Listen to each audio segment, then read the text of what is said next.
নবনীরদনিন্দিত কান্তিধারম রসসাগর নাগর ভূপবরং।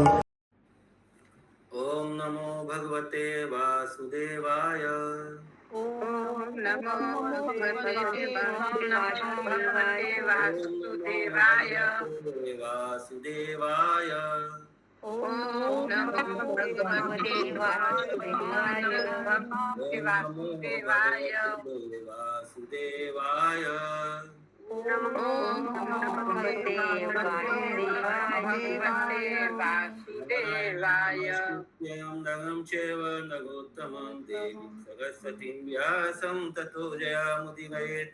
नष्टप्रायेषु भद्रेषु नित्यं भागवत सेवया भगवते उत्तमा श्लोके भक्तिर्भवति नैष्टिकी। कृष्णाय वासुदेवाय देवकी नंदनाय च नन्दगोपकुमाराय गोविन्दाय नमो नमः।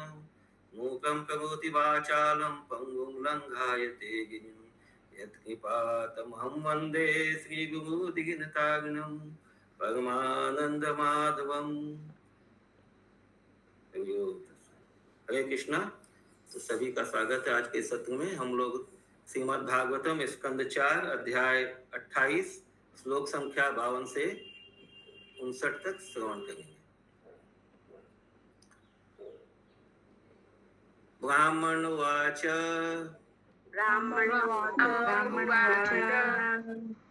कातं कस्याशितो वाय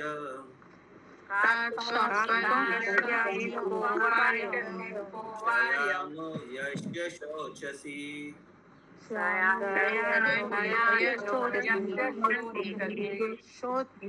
जानासि किं सखायां मां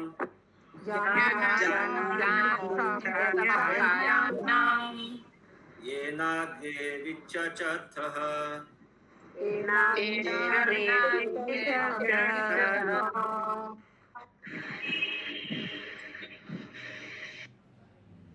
अनुवाद।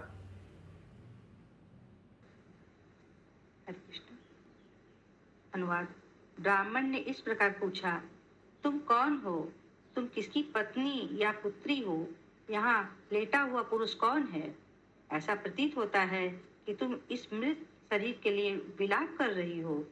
क्या तुम मुझे नहीं पहचानती हो? मैं तुम्हारा शाश्वत मित्र हूँ।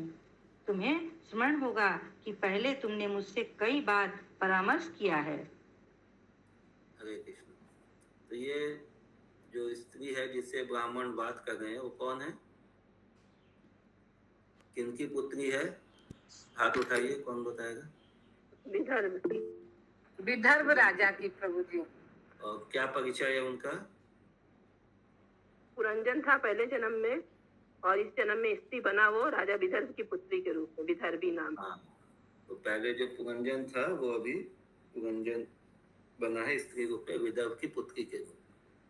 और अभी ये उनका पति का देहांत हो गया है और वो सती होने वाली है। उस समय एक ब्राह्मण के रूप में जो है भगवान उनके पास में आ गए और बता गए हैं। ब्राह्मण ने इस प्रकार पूछा, तुम कौन हो? तुम किसकी पत्नी या पुत्री हो? ये कौन है? ये पुरुष कौन है? और लगता है कि तुम इस मृत शरीर के लिए विलाप कर रही हो। क्या तुम मुझे नहीं पहचानती हो? मैं तुम्हारा शाश्वत सखा हूं। तात्पर्य श्रील प्रभुपाद के द्वारा। तात्पर्य: जब किसी व्यक्ति का कोई संबंधी मरता है तो विरक्ति स्वतः उत्पन्न होती है। यदि भौतिक आसक्ति के कलमश से पूर्ण रूप से मुक्त हुआ जा सके, तभी सबके अंतःकरण में स्थित परमात्मा से परामर्श करना संभव है।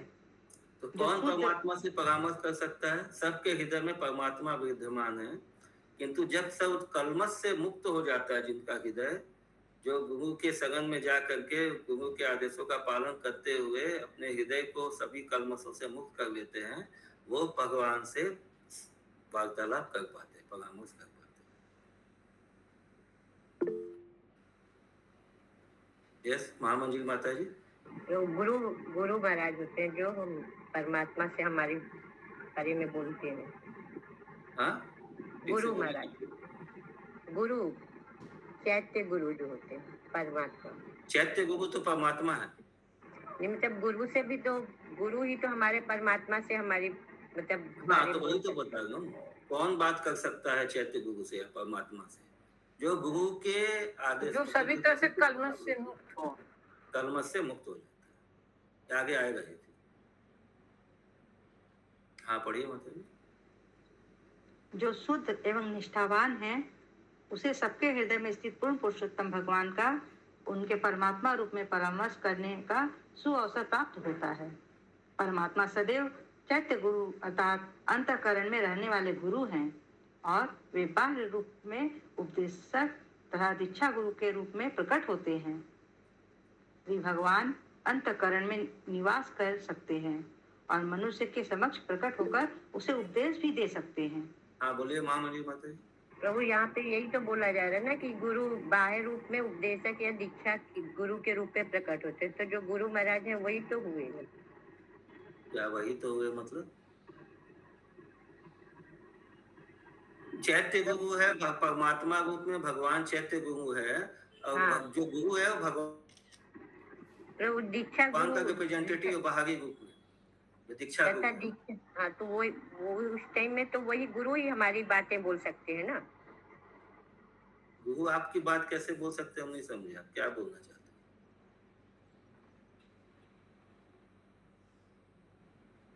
हैं। बाह्य रूप से उपदेशक तथा दीक्षा गुरु के रूप में प्रकट होते हैं, तो वो मतलब जो गुरु है वो बाह्य रूप, जो परमात्मा ही बाहरी रूप में गुरु के रूप में प्रकट होते हैं।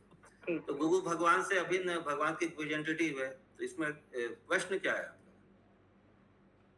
प्रभु प्रश्न नहीं था, समझना था। क्या समझना बताइए। समझ में आ गया कि परमात्मा रूप में चैत्य गुरु। ये प्रभुपाद तो लिख ही दिए। ठीक है आगे बढ़े। इस तरह गुरु अंतःकरण में स्थित परमात्मा से भिन्न नहीं होते। किसी भी कलमशहीन आत्मा या जीव को परमात्मा से साक्षात्कार का अवसर प्राप्त हो सकता है। जिस प्रकार मनुष्य को स्किप किया, किसी भी कलमशहीन आत्मा या जीव को परमात्मा से साक्षात्कार का अवसर प्राप्त हो सकता है। आशा माता जी म्यूट कीजिए। हरे कृष्णा। हरे कृष्णा कर रहे हैं।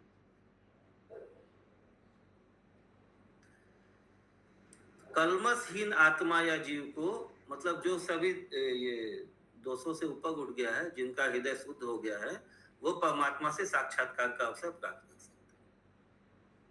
आगे। जिस प्रकार मनुष्य को अंतःकरण में स्थित परमात्मा से परामर्श करने का अवसर प्राप्त होता है, उसी तरह उसे अपने सम्मुख स्थित परमात्मा को देखने का अवसर भी मिलता है। तब मनुष्य परमात्मा से प्रत्यक्ष परामर्श कर सकता है। यह शुद्ध भक्त का कर्तव्य है कि वह प्रामाणिक गुरु के पास जाए और अंतःकरण में स्थित परमात्मा से परामर्श करे। प्रभुपाद ने यहाँ पे इस तात्पर्य में गुरु का महिमा को कितना महिमा मंडित किया कि कैसे गुरु ही साधन है जिससे हम लोग परमात्मा से साक्षात्कार कर सकते हैं। आगे।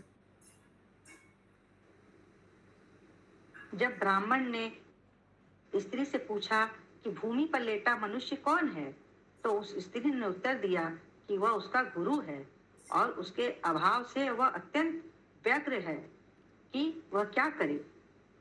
ऐसे अवसर पर परमात्मा तुरंत प्रकट हो जाते हैं, बशर्ते कि भक्त गुरु के आदेशों का पालन करके अपने हृदय को शुद्ध कर चुका हो। तो परमात्मा उस समय प्रकट होते हैं जब भक्त जो है गुरु के आदेशों का पालन करके अपने हृदय को शुद्ध कर चुका। एक ही कंडीशन।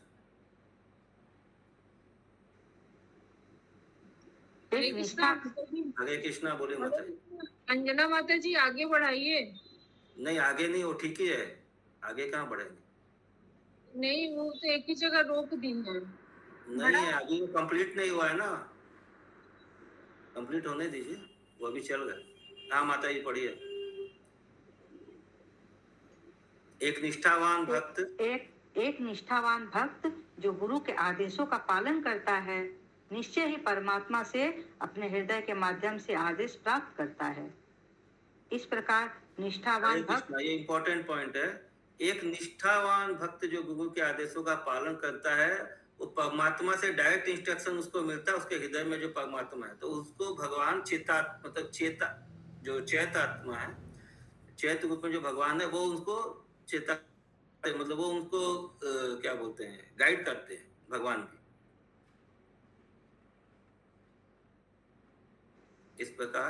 इस प्रकार निष्ठावान भक्त की सहायता प्रत्यक्ष अथवा अप्रत्यक्ष रूप से गुरु तथा परमात्मा द्वारा की जाती है। श्री चैतन्य चरितामृत में इसकी पुष्टि होती है। गुरु कृष्ण प्रसादे पाए भक्ति लता बीज। यदि भक्त अपने गुरु की निष्ठा पूर्वक सेवा करता है तो भगवान श्री कृष्ण स्वतः प्रसन्न होते हैं। यस्य प्रसादात् भगवत प्रसाद। गुरु को प्रसन्न कर लेने पर भगवान श्री कृष्ण स्वतः प्रसन्न हो जाते हैं। इस प्रकार भक्त अपने गुरु तथा परमात्मा दोनों का लाभ उठाता है। परमात्मा आंतरिक रूप से जीवात्मा के सखा हैं और सदैव उनके साथ रहते हैं। परमात्मा जीव की सहायता के लिए सदैव, यहाँ तक कि इस भौतिक जगत की उत्पत्ति के पूर्व भी उद्धत रहे हैं। इसलिए यहाँ पर कहा गया है एनाग्रे विचर्चर्थ। अग्रे शब्द का अर्थ है उत्पत्ति के पूर्व। इस प्रकार परमात्मा जीव के साथ सृष्टि के पूर्व से रह रहे हैं। तो हर समय आत्मा के साथ परमात्मा साक्षी रूप में, हनुमंता के रूप में रहते हैं। कोई प्रश्न है किसी का? आगे बढ़े।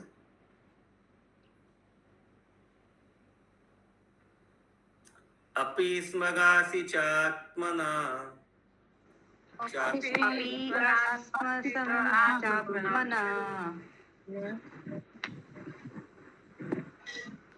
विज्ञात सखम सखे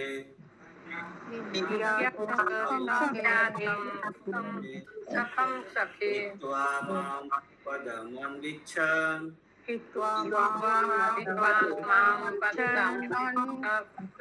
मम भोगगतो गतः।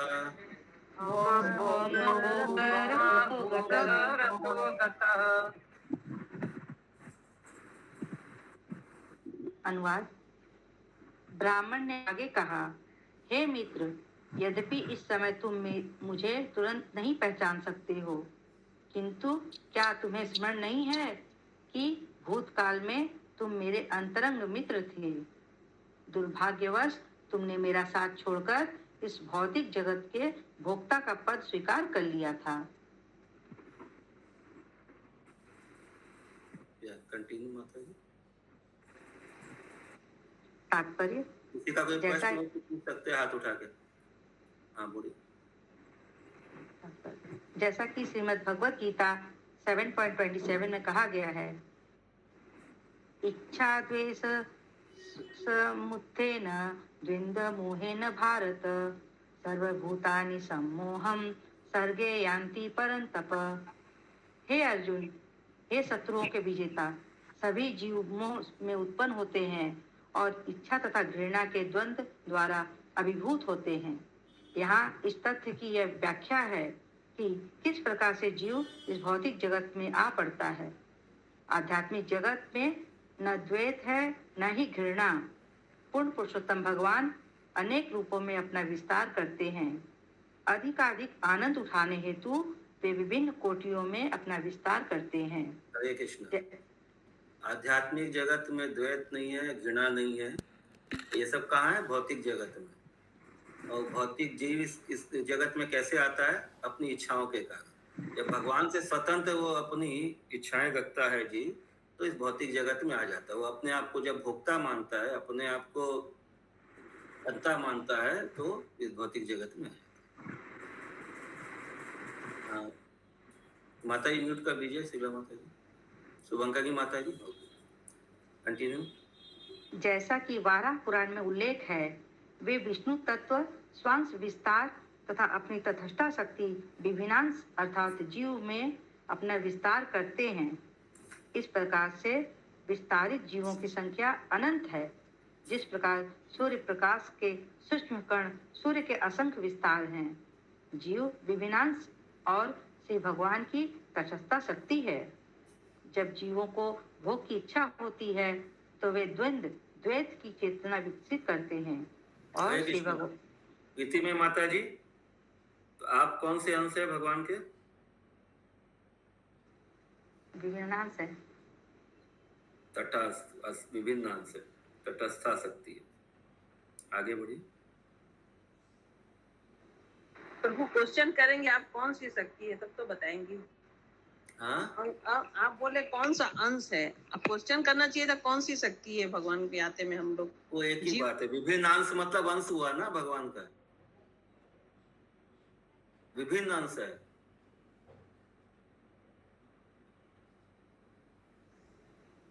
अगला क्लास सविता माता जी कराएंगे। हाँ, जब continue माता जी। जब जीवों को भोग की इच्छा होती है तो वे द्वैत की चेतना विकसित करते हैं और श्री भगवान की सेवा करने से घृणा करने लगते हैं।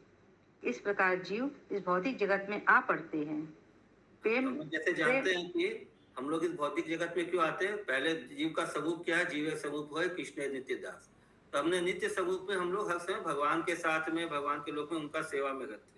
तो जब अपना भगवान का सेवा छोड़ के स्वयं का उपभोग करने का इच्छा होता है, भगवान की सेवा करने से जब जीव घृणा करने लग जाता है तो वो इस भौतिक जगत में आ जाता है। हाँ, प्रेम विभक्त में कहा गया है, प्रेम विवर्त में कहा गया है, कृष्ण बहिर्मुखा होइया भोगवांछा करे निकटस्थ माया तारे झपटिया धरे। जीव की सहज स्थिति यह है कि वह दिव्य प्रेम भाव से श्री भगवान की सेवा करे, किंतु जब जीव भगवान श्री कृष्ण की नकल करना चाहता है या स्वयं श्री कृष्ण बनना चाहता है तो वह इस भौतिक जगत में आ गिरता है। क्योंकि नकल कैसे करना चाहता है जीव भगवान का? क्या महामंजरी माता जी? कंट्रोलर बन के भगवान सब चीज भौतिक पे अपनी कंट्रोल करना चाहता है। अंजना माता जी? हम भोग का बनना चाहते हैं। हाँ, ठीक है, आगे बढ़िए। हरे कृष्णा, कंट्रोलर और भोक्ता दोनों ही रीजन होंगे या सिर्फ भोक्ता होगा? दोनों हो सकते। भोक्ता बनना चाहता है खुद, मतलब ये क्या बोलते हैं, इंद्रिय तृप्ति, अपना इंद्रिय तृप्ति करना चाहता है। और कंट्रोलर समझता है अपने आप को, I am the doer, I am the owner, ownership का मेंटालिटी है ये सब। हाँ, शशि माता जी? प्रभु जी हरे कृष्ण, आप डेली क्लास लीजिएगा क्योंकि आपके आने से 40 लोग लगभग क्लास। नहीं माता जी, ये गलत फहमी है, मेरे आने से नहीं, आज सब माता जी लोगों ने प्रयास किया है, सबको बोला है कि आप लोग ज्वाइन कीजिए, इसलिए ज्वाइन हुआ है। अच्छा, मैंने सोचा आपके आने से ऐसा क्लास में हो गया, तो अच्छी बात है ये। नहीं, ऐसा नहीं। आज एकादशी है, भक्तों का इच्छा हुआ है इसलिए सब आए हैं। और सबसे निवेदन है कि कम से कम चातुर्मास में वापस सबको ही पूरा लाभ उठाएं। ये जो क्लासेस होगा, Shrimad Bhagavatam, Krishna book reading etcetera, सबका लाभ उठाएं। हाँ, कंटिन्यू करें। और किसी का कोई प्रश्न है? सविता माता जी? प्रभु ये इसमें तो मैं और मेरा की भावना है, मैंने करता मैं हूँ, मैं और मेरा की भावना आने से ही तो इस जगत में आ गिरते हैं ना, भगवान से बिछड़ जाते हैं। हाँ, तो वही तो है, वो मतलब कंट्रोलर मेंटालिटी, भोक्ता, अपने आप को भोक्ता समझना, कंट्रोलर समझना, ये सब आने से ही तो लोग आ जाते हैं। हम लोग देख, जब वहां सेवा करते करते जब ये सोचता है कि भगवान का ही सेवा क्यों, मेरा क्यों नहीं, तो भगवान बोलते हैं ठीक है, जाओ, इस जगत में बनाया हुआ आपके लिए, जाओ सेवा करो। जितना ज्यादा सेवा सुख पाएंगे यहाँ पे, उतना ज्यादा पिटाई भी होगा, दंड भी मिलेगा। हाँ बोलिए निर्मला। हरे कृष्णा प्रभु जी, ये चातुर्मास के लिए आपने बोला ना, तो सुमना माता जी भी भगवत गीता क्लास लेते हैं, शील प्रभुपाद जी का लीलामृत कराते हैं। हाँ, सभी जो भी क्लासेस अवेलेबल है, सबको ही उसका ज्यादा से ज्यादा फायदा उठाइए। और जपा सेशन में भी सब ज्यादा से ज्यादा आने का प्रयास करिए कल से, यही रिक्वेस्ट है सबसे। एक्स्ट्रा बेनिफिट्स मिलता है।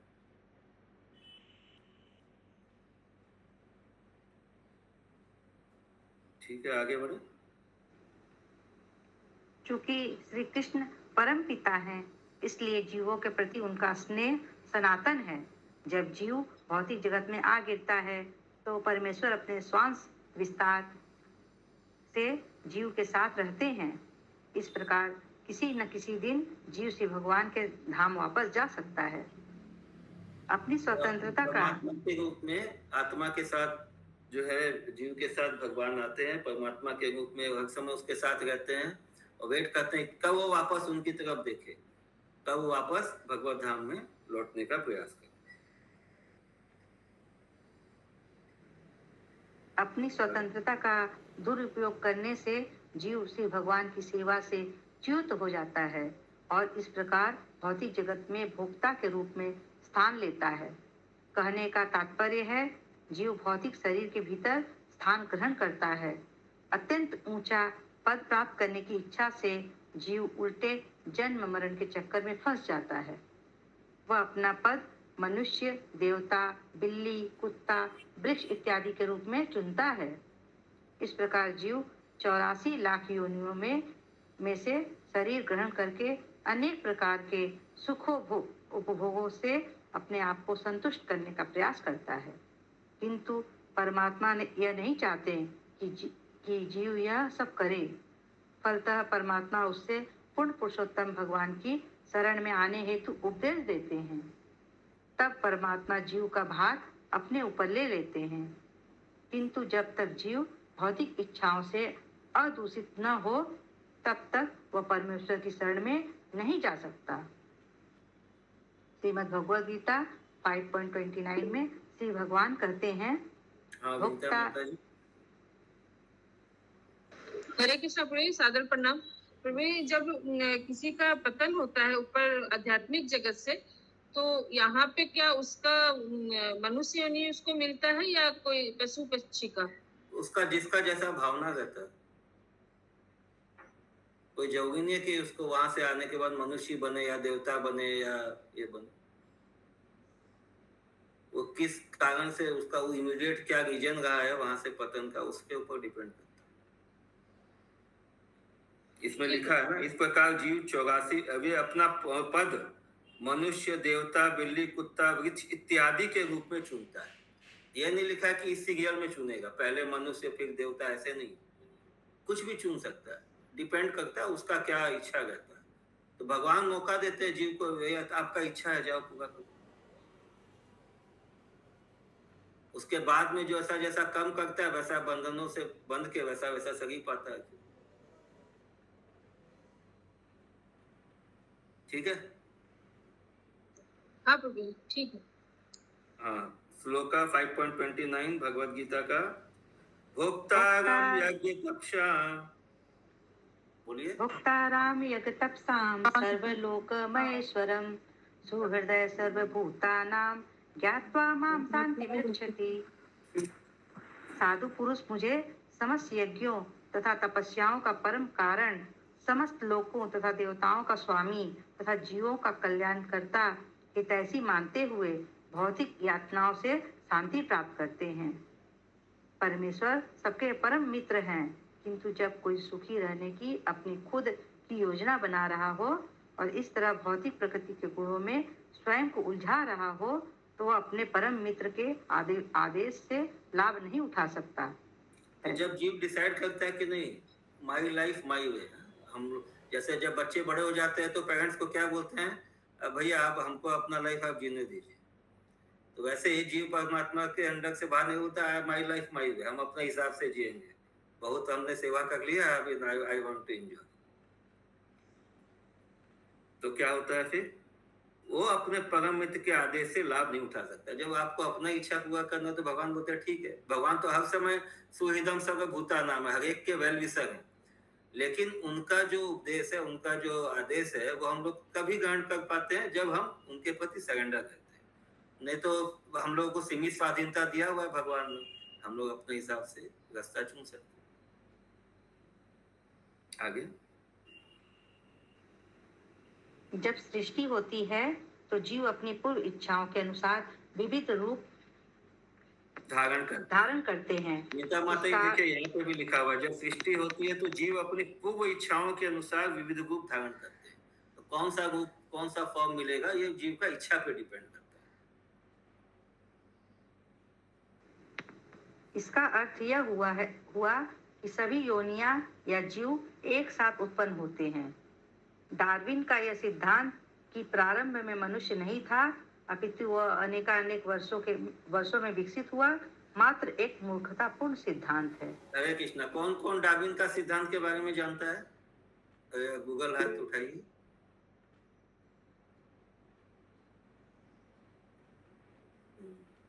काफी लोग हैं। कौन कौन इसको मानता है?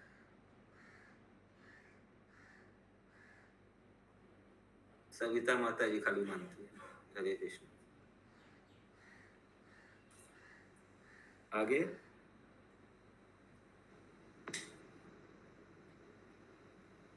वैदिक साहित्य से हमें पता चलता है कि इस ब्रह्मांड के प्रथम प्राणी ब्रह्मा थे।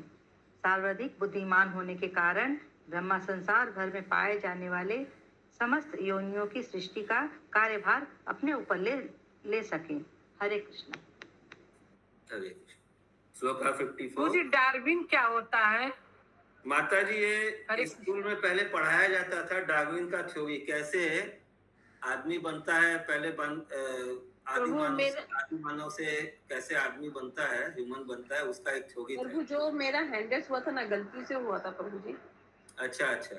और मैं सोचा कि आपने वो सपोर्ट किया डार्विन का थ्योरी को। ठीक है। चंदा माता जी, जो आदिवासी वन वो मानुष और अभी आपके घर आदिवासी में से बच्चा मानुष लोग है ना, बनते वो हैं। लोग पढ़ा देगा आपको डार्विन का थ्योरी। जो स्कूल में पढ़ने वाले बच्चे हैं वो लोग पढ़ा देंगे क्या होता है डार्विन का थ्योरी। माता जी पूछ रही है डार्विन कौन थे? हाँ, माता जी पूछ रही है डार्विन कौन थे? वो एक जियोलॉजिस्ट थे, जो मतलब ये अपना उन्होंने एक थ्योरी बनाया था कि किस तरह से इंसानों का उत्पत्ति हुआ, इंसान कैसे बने। उनके तो हिसाब से पहले बंदर थे, बाद में इंसान बने। बंदर से इंसान बने। मनुष्य पहले जैसे बंदर थे, उनका कहना है। बंदर, फिर वन मानुष, फिर आदिवासी, इस तरह से ये आपको तो चला। थ्योरी पता है, आप इसको मानते हैं ना? नहीं, एकदम गलत था उनको। नहीं नहीं नहीं प्रभु जी। तो वही प्रभुपाद क्या बता रहे हैं कि अलग अलग ऐसे नहीं हुआ। 84 लाख तरह का जो योनि है सब एक साथ में उत्पन्न हुआ है जब जीव का उत्पत्ति हुआ। यह नहीं कि पहले बंदर बना, फिर मानुष बना, फिर सियार बना, फिर वो बना, ऐसा कुछ नहीं। ठीक है। नेक्स्ट श्लोका 44। हंसोऽहं च त्वं च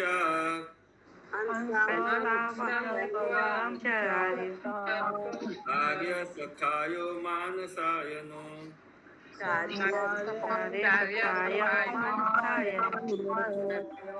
अभूतामन्तरावोक्तो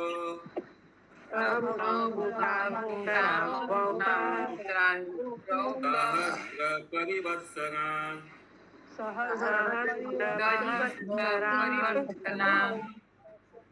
अनुवाद।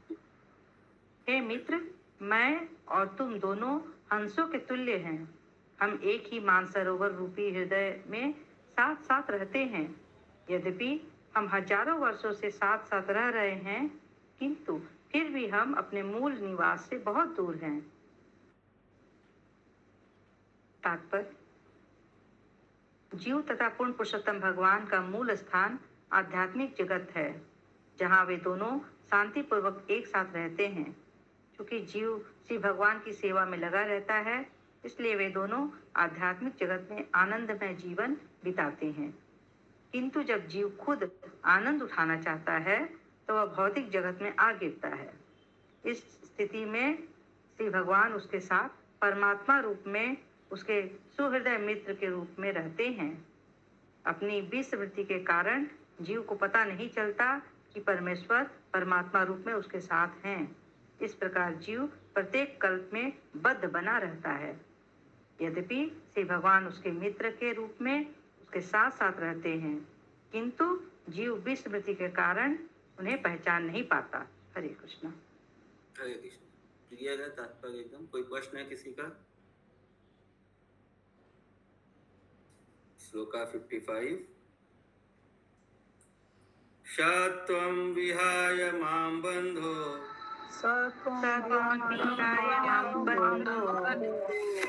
गतो ग्राम्यं मतिर्महीम्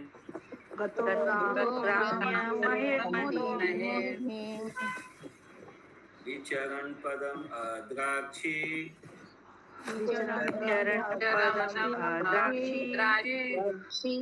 कयाचित् निर्मितं स्त्रिया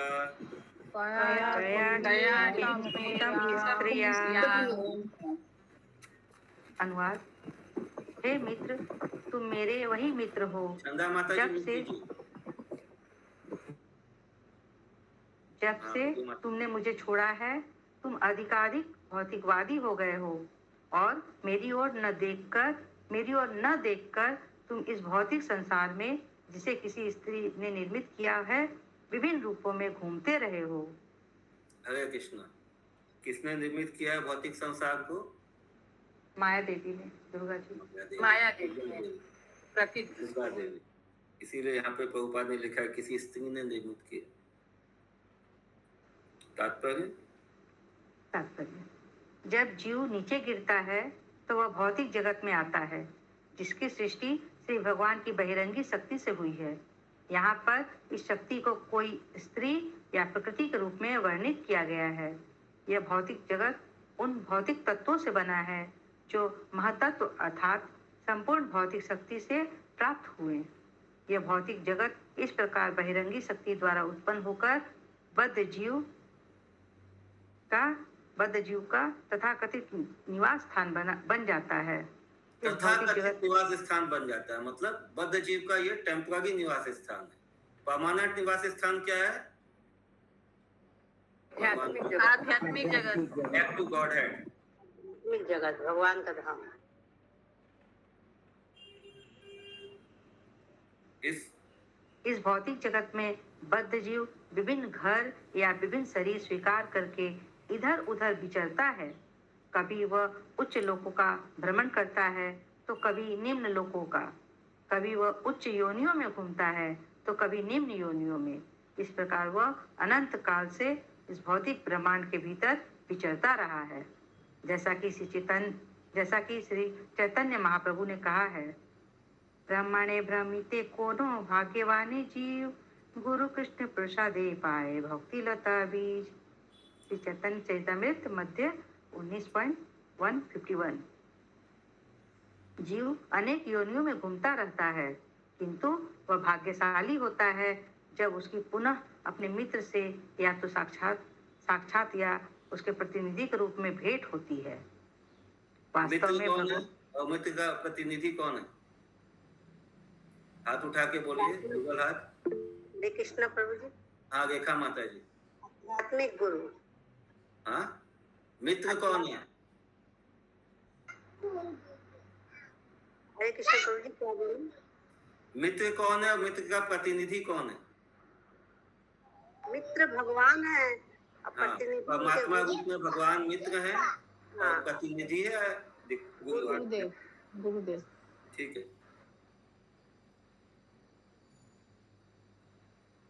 आगे पढ़िए। वास्तव में भगवान श्री कृष्ण ही समस्त जीवों को श्री भगवान के धाम लौटने का उपदेश देते हैं।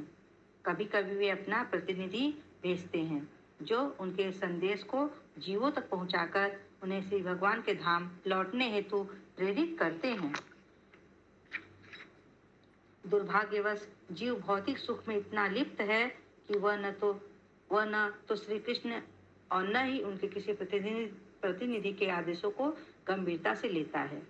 इस भौतिक प्रकृति को इस श्लोक में ग्राम्य मति इंद्रदीप्ति कहा गया है। महिम शब्द का अर्थ है इस भौतिक जगत के अंदर।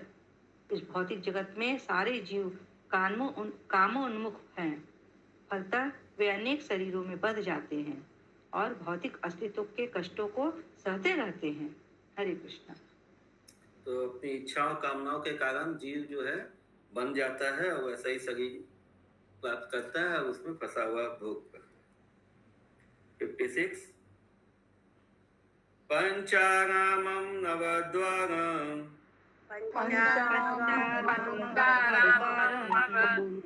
एकपालं त्रिकोष्ठकम्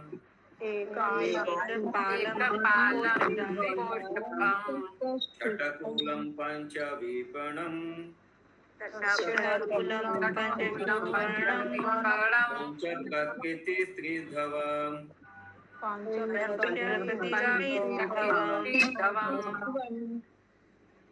अनुवाद। उस नगर भौतिक शरीर में 5 उद्यान, 9 द्वार,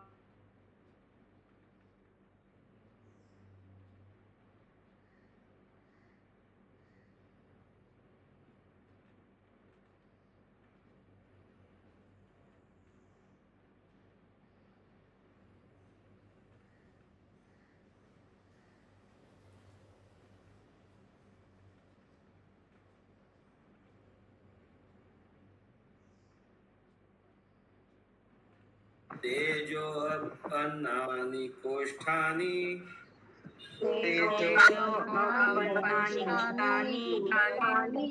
कुलम् इन्द्रियसङ्गः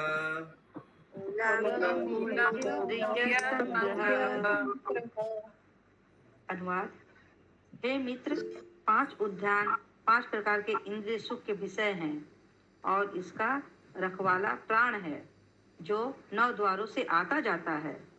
3 प्रकोष्ठ, 3 प्रमुख अवयव अग्नि, जल तथा पृथ्वी है।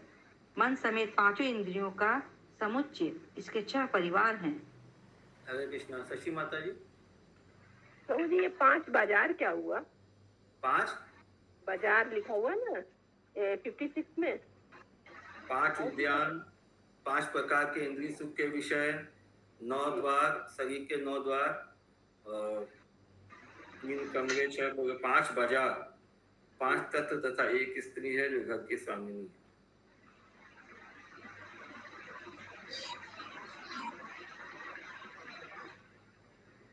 इसको थोड़ा क्लियर करिए प्रभु। हरे कृष्ण प्रभु। हरे कृष्ण प्रभु। आगे श्लोक में आएगा। हाँ बोलो। हरे कृष्ण प्रभु। প্রভু বাংলা বইতে লেখা আছে 5টি উদ্যান হচ্ছে ইন্দ্রিয় সুখভোগের 5টি বিষয়। পাঁচটা উদ্যান লেখা আছে, এই পাঁচটা বাজার ওটা পরের শ্লোকে বলবো। हरे कृष्ण प्रभु जी। উদ্যানের মানে হচ্ছে ইন্দ্রিয় সুখভোগের 5টি বিষয়। হ্যাঁ। हरे कृष्ण प्रभु जी। 58 नंबर श्लोक। हाँ बोलिए। 58 नंबर श्लोका में दिया हुआ है प्रभु जी। हाँ हाँ आगे आएगा, वही तो बोल, आप इसका तात्पर्य पढ़िए।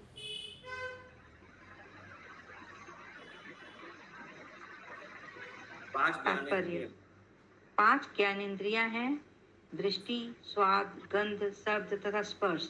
ये 9 द्वारों से होकर कार्य करती हैं, जो इस प्रकार हैं: 2 आंखें, 2 कान, 1 मुंह, 2 नथुने, 1 जनेंद्रिय तथा 1 गुदा।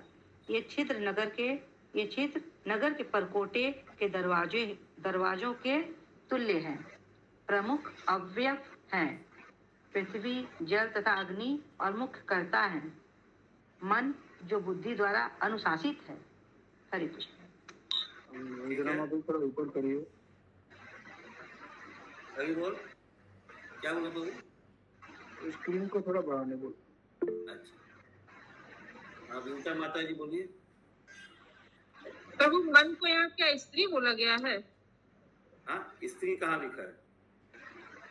नहीं, वहाँ पे ऊपर में लिखा हुआ था ना 56 में एक स्त्री है, तो क्या मन को स्त्री बोला गया है? नहीं, पंच प्रकृति स्त्री धवम, स्वामी, स्त्री का स्वामी पंच प्रकृति, 5 तत्व तथा 1 स्त्री है जो घर की स्वामिनी है। आगे पढ़ना। हरे कृष्णा माता जी, बुद्धि को बोला गया है स्त्री। बुद्धि बोल। हाँ, बुद्धि से मन को कंट्रोल करते हैं, मन जो बुद्धि द्वारा अनुशासित है। नेक्स्ट श्लोक।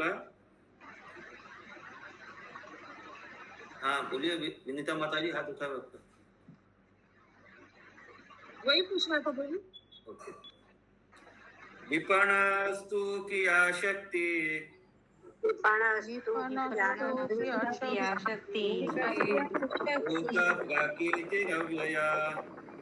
शक्त्याधीश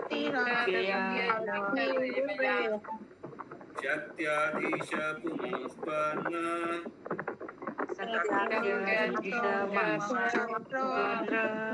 गाविष्ठ न अवबुध्यते।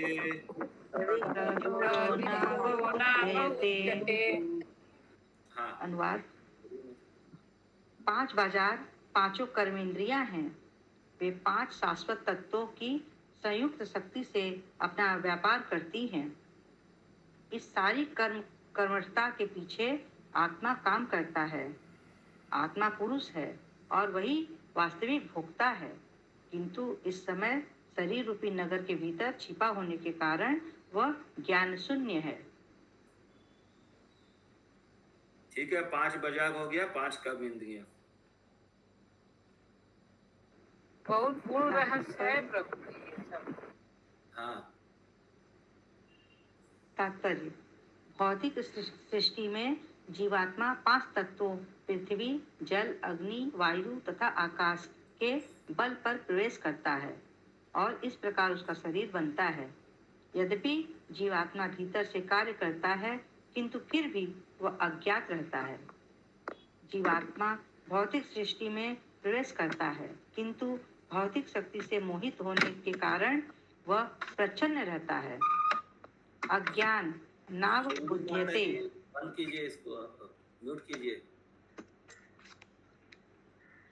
अपनी से बढ़िया माता जी। जीवात्मा भीतर से कार्य करता है। बिंदु माता जी प्लीज म्यूट करिए ना, काफी डिस्टर्ब हो रहा है, सब अनम्यूट करके भूल जाते हैं। यद्यपि जीवात्मा भीतर से कार्य करता है, किंतु लगता है फिर भी वह अज्ञात रहता है। जीवात्मा भौतिक सृष्टि में प्रवेश करता है, किंतु भौतिक शक्ति से मोहित होने के कारण वह प्रच्छन्न रहता है। अज्ञान नाव बुध्यते के कारण देहात्म बुद्धि की प्रधानता रहती है। यद्यपि मतलब अपने आप को शरीर समझता है जीव, आत्मा है, आत्मा के कारण ही वो जीव मतलब आत्मा ही प्रवेश करता है 5 तत्व के साथ में, जब जीव ये शरीर मिलता है, लेकिन वो आत्मा ढक जाता है, आत्मा का चेतना जो है वो ढका हुआ रहता है। वो जीव अपने आप को शरीर से शरीर समझने लगा, देहात्म बुद्धि में आ जाता है, उसकी प्रधानता रहती है। ये अज्ञान है। आगे। यद्यपि बुद्धि स्त्रीलिंग कही जाती है, किंतु समस्त कार्यों में उसकी प्रधानता के कारण इस श्लोक में उसे अधिशः या नियामक कहा गया है। जीव अग्नि, जल तथा अन्न के बल पर जीवित रहता है। इन तीनों के संयोग से ही शरीर का पालन होता है, इसलिए शरीर को प्रकृति या भौतिक सृष्टि कहा जाता है। सारे तत्व क्रमशः मिलकर मांस, अस्थि, रक्त इत्यादि बनाते हैं। ये सब विभिन्न कमरों के समान हैं। वेदों में कहा गया है कि पचने के बाद भोजन 3 भागों में बढ़ जाता है। ठोस अंश मल बन जाता है और अर्ध तरल अंश मांस में परिणत हो जाता है। द्रव भाग पीला होता जाता है और यह पुनः 3 भागों में बट जाता है। इसमें से एक मूत्र कहलाता है। इसी प्रकार अग्नि भाग भी 3 में विभाजित हो जाता है, जिनमें से एक अस्थि कहलाता है।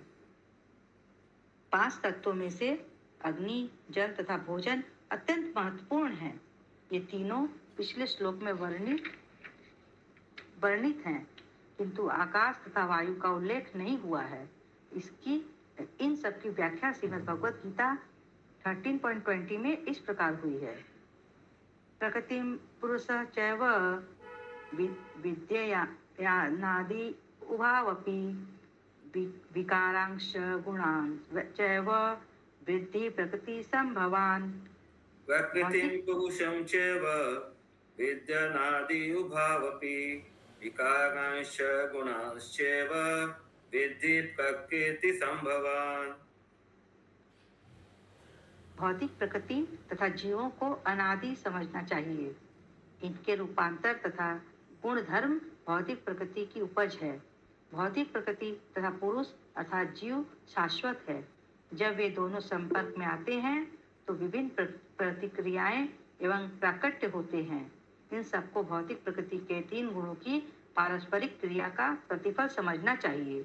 हरे कृष्ण। सती माता जी, प्रभु जी भोजन और अग्नि एक ही होता है? भोजन 5 तत्वों में से अग्नि, जल तथा भोजन महत्वपूर्ण है। भोजन अग्नि से ही तो ये भोजन पचता है, इसलिए शायद होगा। तो अग्नि तो अलग लिखा हुआ, भोजन अलग लिखा हुआ प्रभु। जठर अग्नि का वजह से तो भोजन पचता है। पिछले श्लोक में वर्णित है, किंतु आकाश तत्व 5 तत्वों में से आकाश, वायु, अग्नि, जल, भोजन मतलब पृथ्वी। ओके। पृथ्वी अन्न देता है ना। ओके प्रभु, ठीक है। श्लोका 59 आज का लास्ट श्लोका है।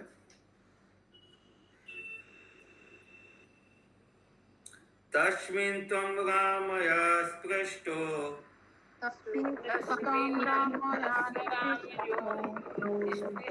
रममाणो श्रुतस्मृति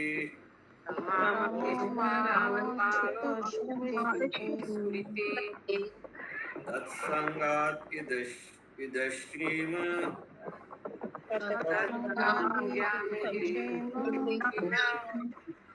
प्राप्तो दशां पापयसिं प्रभो।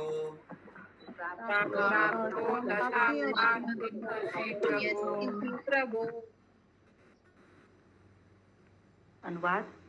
हे मित्र, जब तुम भौतिक इच्छा रूपी स्त्री के साथ ऐसे शरीर में प्रवेश करते हो तो तुम इंद्रिय सुख में अत्यधिक लिप्त हो जाते हो। इसलिए तुमने अपना आध्यात्मिक जीवन भुला दिया है। अपनी भौतिक अवधारणाओं के कारण तुम्हें नाना कष्ट उठाने पड़ रहे हैं। तात्पर्य: जब मनुष्य भौतिकता में उलझ जाता है तो उसमें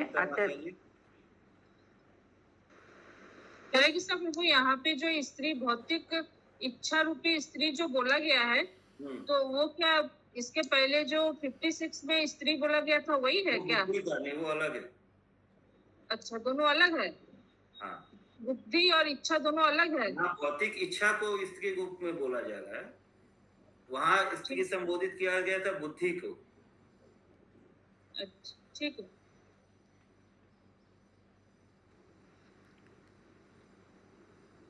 इसको ऐसे भी ले सकते हैं कि जब बुद्धि भौतिक चीजों में लगा हुआ है तो भौतिक इच्छा रूपी स्त्री है।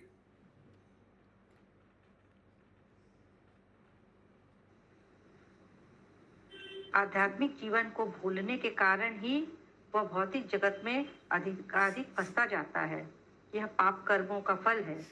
विभिन्न प्रकार के पाप कर्मों के कारण भौतिक अवयवों से विभिन्न प्रकार के शरीर विकसित होते हैं। राजा पुरंजन ने अपने पाप कर्मों के कारण ही वैधर्वी नामक स्त्री का शरीर धारण किया था। श्रीमद् भगवद गीता स्पष्ट कहती है कि ऐसे शरीर निम्न माना जाता है। स्त्रियों वैश्या शूद्रा, किंतु यदि कोई पूर्ण पुरुषोत्तम भगवान की शरण ग्रहण करता है तो वह निम्न जात होकर भी सर्वोपरि सिद्धि प्राप्त कर सकता है। मनुष्य निम्न कुल में तभी जन्म लेता है जब उसकी आध्यात्मिक बुद्धि घट जाती है। हरे कृष्ण।